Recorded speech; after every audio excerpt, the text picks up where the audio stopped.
যোৰহাট লোকসভা সমষ্টিৰ সাংসদ হৈছে গৌৰৱ গগৈ, কিন্তু গৌৰৱ গগৈ যোৰহাট সমষ্টিত সময় দিবৰ বাবে তেখেতৰ সময়ৰ অভাৱ, আৰু তাৰ বাবে কেন্দ্ৰীয় মন্ত্ৰী তথা ৰাজ্যসভাৰ সাংসদ পবিত্ৰ মাৰ্ঘেৰিটা ডাঙৰীয়াই যোৰহাট লোকসভা সমষ্টিত সাংসদ ক্ৰীড়া মহোৎসৱ অনুষ্ঠিত কৰিবলৈ আগবাঢ়িছে। মই তেখেতৰ পৰা বিতংভাৱে জানিব বিচাৰিম যে মাজুলীত হাফ মাৰাথন অনুষ্ঠিত হ'ব, যোৰহাট নগৰতো এনেধৰণে বহুখিনি ক্ৰীড়াৰ প্ৰতিযোগিতা অনুষ্ঠিত হ'ব, আৰু যোৰহাট লোকসভা সমষ্টিৰ 4খনকৈ জিলাত মই প্ৰথমে জানিব বিচাৰিম যে এগৰাকী সাংসদ থকাৰ পিছতো আপুনি উদ্যোগ ল'ব লগা হৈছে। সাংসদৰ কাম কেৱল ৰাজনৈতিক ভাষ্য দিয়া, জিন্দাবাদ মুৰ্দাবাদ কোৱা, এনেকৈ মাইক্ৰফোনৰ লগত কথা কোৱা, কোনোবা সভা সমিতি ৰাইজে পাতি থৈছে তাত গৈ অতিথি হিচাপে ভাষণটো দি গামোচাখন পিন্ধি গুচি অহাই নহয়। শিপাৰ সৈতে সংযুক্ত হৈ মানুহৰ মাজত থাকি কাম কৰিব লাগিব। আমি এতিয়া সাংস্কৃতিক শৈক্ষিকভাৱে কিছুমান বা উন্নয়নমূলক কাম কৰি আহিছিলোঁ। দেখিছোঁ যে ক্ৰীড়াৰ ক্ষেত্ৰতো নৰেন্দ্ৰ মোদীদেৱে যিদৰে বিচাৰে যে ক্ৰীড়াৰ ক্ষেত্ৰত নতুন প্ৰজন্ম বা প্ৰতিটো প্ৰজন্মই জড়িত হৈ পৰক, খেলুৱৈ হ'বৰ বাবেই নহয়, নিজকে এগৰাকী সুস্থ নাগৰিক হিচাপে গঢ়ি তুলিবৰ বাবে। গতিকে প্ৰতিগৰাকী সাংসদে তেনেধৰণৰ অনুষ্ঠান পাতে, কিন্তু যোৰহাটত সাংসদগৰাকী দেখা পোৱা নাযায়। যিহেতু কোনোবা এজনেতো পাতিব লাগিব, সেইকাৰণে এতিয়া আমি এটা বৃহৎ আয়োজন কৰিছোঁ। প্ৰথম কথা, আমাৰ 36টা মণ্ডলত 4খন জিলাৰ 10টা সমষ্টিত 36টা মণ্ডলত গাঁও ভূঞৰ বহু হাজাৰ লোকে পৰম্পৰাগত ক্ৰীড়াৰ লগতে কাবাডী, এথলেটিক্স ইত্যাদিত অংশগ্ৰহণ কৰিব। সেইটো হ'ব আমাৰ বিকেন্দ্ৰীকৃত বিভিন্ন গাঁৱে ভূঞে সিঁচৰতি আমাৰ ক্ৰীড়া প্ৰতিভাক উলিয়াই অনাৰ এটা চেষ্টা, যিদৰে খেল মহাৰণৰ জৰিয়তে ডক্টৰ হিমন্ত বিশ্ব শৰ্মাৰ নেতৃত্বাধীন ৰাজ্য চৰকাৰে কৰিছিলে। এইটো আমি সাংসদ হিচাপে 10টা সমষ্টিত খেলটো কৰিম। তাৰোপৰি কেইটামান আৰু খুব গুৰুত্বপূৰ্ণ কেন্দ্ৰীয় অনুষ্ঠান আছে। প্ৰথমবাৰৰ বাবে এটা বৃহৎ আয়োজন আমি কৰিবলৈ গৈ আছোঁ মাজুলী ৰাইজৰ আশীৰ্বাদ আৰু সহযোগিতাৰে, মাজুলী মাৰাথন, য'ত আমাৰ হাফ মাৰাথন হ'ব। তাত পুৰুষ মহিলা উভয়কে 50,000 টকা 50,000 টকাৰ বঁটাৰ লগতে অন্যান্য কেটেগৰীত বঁটা থাকিব। 10 কিলোমিটাৰ, 5 কিলোমিটাৰ আৰু 21.1 কিলোমিটাৰৰ হাফ মাৰাথন হ'ব।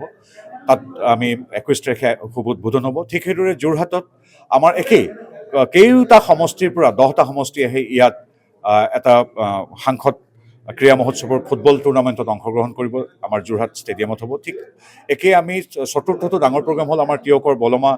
আপোনালোকে জানে ভলীবলৰ বাবে বিখ্যাত।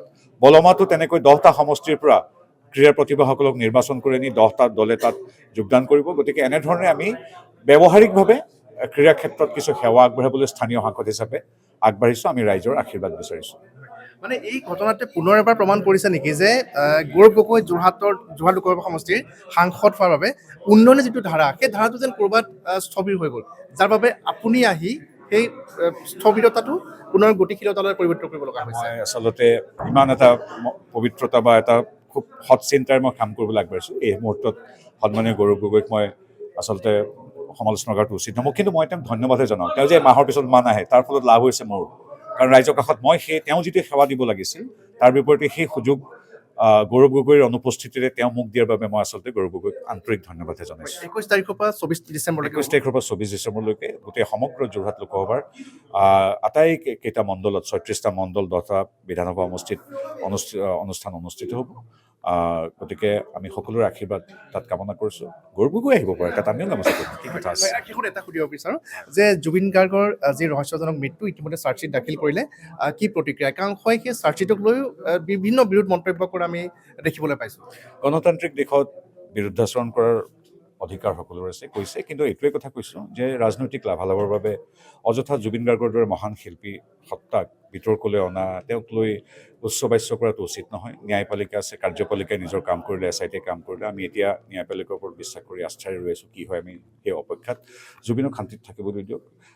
আপুনি মই বা বিতৰ্ক কৰা ব্যক্তিকেইজন নাথাকিম। জুবিন চিৰলুইতৰ দৰে সদায় জ্যোতিষ্মান হৈ থাকি যাব। গতিকে লাভ নাই কাৰণ জুবিন গাৰ্গক ৰাজনৈতিক বিষয়বস্তু হিচাপে না জুবিন গাৰ্গে ওপৰত থাকি বিচাৰিব, না এগৰাকী কৈশোৰ বন্ধু হিচাপে মই বিচাৰিম, নবা অসমৰ ৰাইজে বিচাৰিব। গতিকে জুবিন গাৰ্গৰ সৃষ্টিৰ যি প্ৰতিভা, তাক সন্মান কৰি আমি আগুৱাই যাব লাগিব। তেওঁৰ ৰহস্যজনক মৃত্যুৰ দোষীসকলে কঠোৰ শাস্তি পাব লাগিব, সেইটো বিচৰা আমি সকলোৱে বিচাৰোঁ, প্ৰতি অসমীয়াই বিচাৰে।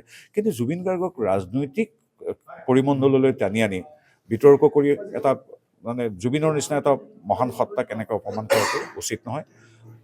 বিতৰ্ক কৰাৰ বা কিবা কোৱাৰ অধিকাৰ সকলোৰে আছে, সেইটো মানি লৈ মই ক'ব বিচাৰিছোঁ যে এইটো উচিত নহয়। জুবিন হৈ থাকিবলৈ শান্তিৰে দিয়ক। হয়, ধন্যবাদ জনাইছোঁ। আৰু এনেদৰে প্ৰতিক্ৰিয়া প্ৰকাশ কৰিছে, আৰু বিশেষকৈ আজি সাংসদ ক্ৰীড়া মহোৎসৱৰ বিষয়ে জনালে। কেন্দ্ৰীয় মন্ত্ৰী পবিত্ৰ মাৰ্ঘেৰিটা ডাঙৰীয়াই।